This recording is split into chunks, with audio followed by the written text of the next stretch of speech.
आशा करता हूं आप सब बहुत अच्छे होंगे। मेरा नाम है सिद्धांत अग्निहोत्री। स्टडी ग्लोस पे आपका बहुत बहुत स्वागत है।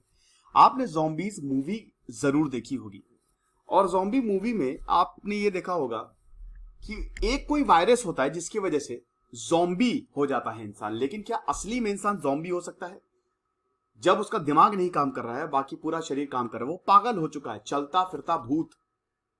तो क्या ऐसा वाकई हो सकता है? ये मूवी का जो सीन है ये बहुत ही शानदार, जैक स्नाइडर ने मूवी बनाई थी, dead army of the dead, Netflix पे है। बहुत बेहतरीन मूवी थी। भारत में भी गो गोवा गॉन बनी है। तो आज हम बात करेंगे 5 ऐसी बीमारियों की जो आपको ज़ॉम्बी बना देंगे। तो भाई क्या है ज़ॉम्बी? देखिए, ज़ॉम्बी पॉप कल्चर में, स्टोरीज में बहुत ज्यादा फेमस है। ये री अवेकेंड कॉप्स, मतलब चलती फिरती लाश होती है जो इंसानों को खाती है। और जब भी एक ज़ॉम्बी दूसरे को, जैसे मान लीजिए कि मैं इंसान हूं, मुझे एक ज़ॉम्बी ने काट लिया तो मैं भी ज़ॉम्बी हो जाऊंगा। एक वर्ल्ड वॉर जी करके मूवी आई थी, ज़ॉम्बी में सबसे बेहतरीन मूवी ज़ॉम्बी मूवीज में वर्ल्ड वॉर जी लगी है।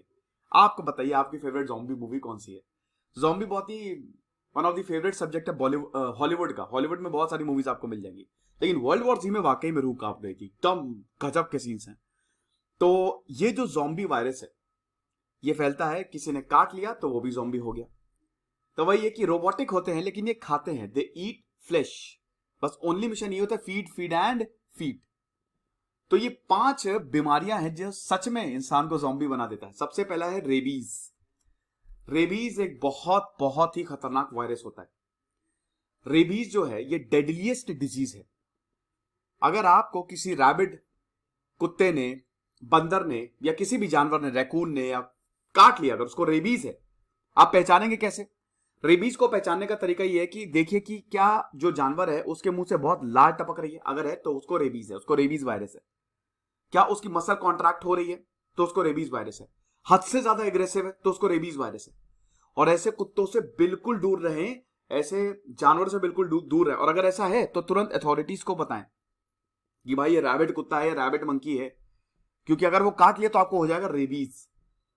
अब अगर आपको रेबीज होगा तो आपको सिर्फ और सिर्फ रेबीज की वैक्सीन है, बचा सकती है। लेकिन अगर मान लीजिए कि आपको रैबिट कुत्ते ने, या कुत्ते की बात करते हैं, अगर उसने काट लिया, इसको हाइड्रोफोबिया भी बोलते हैं, पानी का डर, 24 घंटे के अंदर अंदर आपको वैक्सीन लेनी पड़ती है। तुरंत आपको भागना पड़ेगा हॉस्पिटल वैक्सीन के लिए। और अगर आप वैक्सीन नहीं लेंगे, खेल खत्म। यह वायरस बहुत तेजी से फैलता है, आपके दिमाग पर असर करता है, नर्वस सिस्टम पर असर करता है, और उसके बाद फिर नहीं बचा सकते। एक केस आया था, एक लौती महिला है, महिला का नाम मैं भूल गया, जिसको रेबीज वायरस से जो बच के आई थी, उसने वैक्सीन नहीं ली थी। हुआ क्या था कि उसको काट लिया कुत्ते ने, हॉस्पिटलाइज्ड हुई, देर हो चुकी थी, 24 घंटे के अंदर वैक्सीन नहीं ली, देर हो चुकी। तो अब उसको बचाया कैसे जाए? तो डॉक्टर्स ने उसको कोमा में भेज दिया ताकि जो उसकी बॉडी है वो एंटीबॉडीज बना सके, वो इन्फेक्शन से, वायरस से फाइट कर सके। और ऐसा हुआ। वो इकलौती महिला है जिसको वैक्सीन नहीं दी हमने, अनवैक्सीनेटेड थी, और वो बच गई। तो आप समझिए कि ये बहुत ज्यादा फेटल होता है, और ये वायरल इन्फेक्शन होता है। इन्फेक्टेड एनिमल होगा, काट लेगा, आपको रेबीज हो जाएगा। तो तुरंत इसको ट्रीट करना पड़ता है। जैसे ही आपको पता चले तुरंत भागो हॉस्पिटल कि भाई ये हो गया। वो इतने सारे इंजेक्शन लगते हैं ना, कुत्तों को भी इंजेक्शन लगवाए जाते हैं ताकि उनको भी वैक्सीन लगाई जाती है ताकि इनको भाई कोई बीमारी ना हो। बहुत सारे ऐसे वायरस होते हैं। तो सबसे पहले तो ये पेरिफेरल नर्वस सिस्टम में डायरेक्टली या इनडायरेक्टली घुसता है और ब्रेन में जाता है, ये जहां पे पानी का फियर पैदा करेगा। पहला तो ये। दूसरा, ये मसल टिश्यू में रेप्लिकेट होता है। देखिए, ये RNA, it's an RNA virus. होता क्या है ना कि वायरस आपके सेल से चिपकेगा और जो जेनेटिक मटेरियल है वो उसमें छोड़ देगा, और उसके बाद रेप्लिकेशन शुरू हो जाएगा जहां पे आपकी पूरी बॉडी इंफेक्ट हो जाएगी। अब उससे लड़ने के लिए बॉडी को पता चलता है कोई होस्ट वायरस आया है, तो फिर वो प्रोटीन्स बनाते हैं, फिर वो एंटीबॉडीज बनाते हैं। उसमें थोड़ा टाइम लगता है। आप देखते हैं ना, बीमारी के बाद एक वायरस ने आपको इन्फेक्ट किया, उसके बाद आप अपने आप ठीक होने लगते हैं क्योंकि आपकी एंटीबॉडीज बनने लगती है। तो वहां से ये नर्वस सिस्टम में जाता है थ्रू न्यूरोमस्कुलर जॉइंट्स। लेकिन आपके नर्वस सिस्टम को ये इफेक्ट करता है। जो नर्वस सिस्टम को इफेक्ट करेगा, जो आपके ब्रेन को इफेक्ट करेगा, वो खतरनाक है ही है, उससे बचना बहुत मुश्किल होता है। तो आपका ब्रेन जो है वो सूज जाता है। अक्यूट इन्फ्लेमेशन ऑफ ब्रेन, या तो कोमा या फिर डेथ। डेथ ही होती है 90% केसेस में। सिम्टम्स क्या है? फीवर, बहुत ज्यादा दर्द होना, उसके बाद बर्निंग सेंसेशन, जहां पे जो घाव जहां पे काटा है वो बहुत ज्यादा जलना एक तरीके से। उसके बाद जो पीपल विथ फ्यूरियस रेबीज, जिनको जिनका जिसमें वायरस बहुत तेजी में जिन लोगों में फैलता है, वो हाइपर एक्टिविटी शो करते हैं। कहते हैं ना, वो कुत्तों जैसे ही बिहेवियर शो कर देते हैं, एक्साइटेबल बिहेवियर, हाइड्रोफोबिया, कि पानी जैसे ही देखेंगे वो फेंक देंगे, अरे बाप रे। कई बार फ्रेश एयर का भी फोबिया। तो तुरंत ही यहां पे मतलब कुछ ही दिन के अंदर अंदर इंसान की मौत हो जाती है। ये चीज है।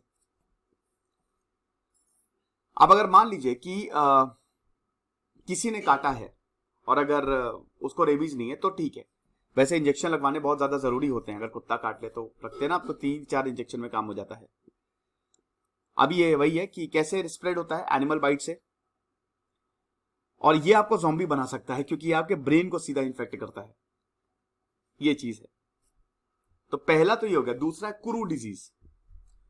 कुरू डिजीज भी एक बहुत ही रेयर डिजीज है। यह भी एक इंफेक्शियस प्रोटीन प्रायोन से होता है जो कि कंटामिनेटेड ह्यूमन ब्रेन इश्यू में पाया जाता है। कुरू जो है इसका कोई ट्रीटमेंट नहीं है। यह न्यू गिनिया लोगों में पाया गया था, जो कि एक कैनिबलिज्म आप समझते हो, इंसान इंसान को खा जाता है, ठीक है, यह है कैनिबलिज्म। अब देखिए, ये प्रायोन से होता है, प्रोटीन है प्रायोन, जो कि ह्यूमन ब्रेन में पाया जाएगा। तो जब इंसानों के दिमाग में पाया जाएगा, तो अगर आप इंसान के दिमाग को खाओगे तभी तो ये आपको डिजीज होगा, यही आपको बीमारी होगी। और यहां पे न्यू गिनिया के लोग इसको खा जाते थे, इंसानों को खाते थे। जो मरे हुए लोग हैं उनको दिमाग को खा जाते थे। ये फ्यूनरल रिचुअल होता था। ये कोई इनका मन नहीं होता था, बड़ा टेस्टी नहीं लगता था, लेकिन इनकी ये परंपरा है कि कोई मरे उसके दिमाग को खा जाओ। 1960 में इस प्रैक्टिस को स्टॉप कर दिया गया, लेकिन स्टिल जो कुरू के केसेस है वो रिपोर्ट होते रहते हैं। ये चीज है। और यहां पे भी ये इससे दिमाग पे असर होता है। और कोई भी नॉन ट्रीटमेंट नहीं है कुरू डिजीज का। ये भी आपको ज़ॉम्बी बना सकता है। Yes, African sleeping sickness. देखिए, ज़ॉम्बी मतलब जो आपको, ये ऐसा नहीं है कि आप ज़ॉम्बी बन जाओगे या ऐसा कुछ हो जाएगा, ऐसा कुछ नहीं है। लेकिन हाँ, ये है कि दिमाग पे असर होता है। बेसिकली ये चीज है कि आपका दिमाग जो है वो काम करना बंद कर देगा। आप पगलापे वाली हरकतें करने लगोगे। जैसे जब आपको रेबीज होगा, आप सच में लोगों को काटना शुरू कर सकते हो। इनको रेबीज होता है ना, उनको सच में बंद करके रखना पड़ता है। स्लीपिंग सिकनेस जो है वो सी फ्लाई यानी कि एक इंसेक्ट द्वारा ये स्प्रेड होता है। और समझिए कि अभी 36 सब सहारन अफ्रीकन कंट्रीज में ये एक एंडेमिक है। यहां पे सी फ्लाई जो है इस बीमारी को ट्रांसमिट करती है। और अगर इसका भी ट्रीटमेंट नहीं हुआ तो this disease is also very fatal. ज्यादातर गांव में ही ये होता है, जो कि एग्रीकल्चर पे डिपेंड करते हैं। इसमें भी आपका दिमाग इफेक्ट करता है, आपका दिमाग काम करना बंद करता है, आप उल जलूल हरकतें करने लगती हो। Agriculture, fishing, animal husbandry, hunting, ये सब। देन देयर इज लेप्रोसी, कुष्ठ रोग जिसको बोलते हैं। देखिए, लेप्रोसी एक बैक्टीरियल इन्फेक्शन होता है और ये Mycobacterium leprae, it is caused by Mycobacterium leprae. ये भी जो आपकी स्किन के नर्व्स हैं उसको इफेक्ट करता है, अपर रेस्पिरेटरी ट्रैक्ट को इफेक्ट करता है। लेप्रोसी को हैंसन डिजीज भी बोला जाता है। इसमें आपके स्किन पे बड़े बड़े छाले हो जाते हैं, नर्व्स डैमेज हो जाती है, मसल वीकनेस होती है। और समझिए कि अगर आप इसमें, ये आपको ज़ॉम्बी नहीं बनाएगा, लेकिन इसमें ना इंसान दिखता बड़ा खराब है तो ज़ॉम्बी जैसा लगने लगता है। तो ऐसा ये चीज है। तो it can cause severe disfigurement and significant disability. Bharat ने, समझ लीजिए कि भारत में बहुत सारे लेप्रोसी फ्री हो गए, लेप्रोसी मुक्त, मतलब भारत में अब केसेस जो है वो लेप्रोसी के नहीं आते। लेप्रोसी भारत ने लगभग खत्म कर दिया है, लेकिन स्टिल अभी पिछले साल में देखा था कि लेप्रोसी के कुछ केसेस हमको देखने को मिले। तो लेप्रोसी काफी ट्रॉपिक्स कंट्रीज में कॉमन है, अमेरिका में ज्यादा कॉमन नहीं है। Centre for disease control and prevention ने बताया कि अमेरिका में हर साल 150 से 250 केसेस आते हैं। देन नेक्रोसिस, खतरनाक। नेक्रोसिस जो होता है इसका मतलब ही होता है डेथ या एक्ट ऑफ किलिंग। ये जो डिजीज है ये सारे के सारे सेल को खत्म कर देता है। इसमें जो एक्सटर्नल फैक्टर जैसे इन्फेक्शन, ट्रॉमा या टॉक्सिन, यही नेक्रोसिस का कॉज होते हैं। Snake bite, spider bite, frost bite, इससे भी नेक्रोसिस हो जाता है।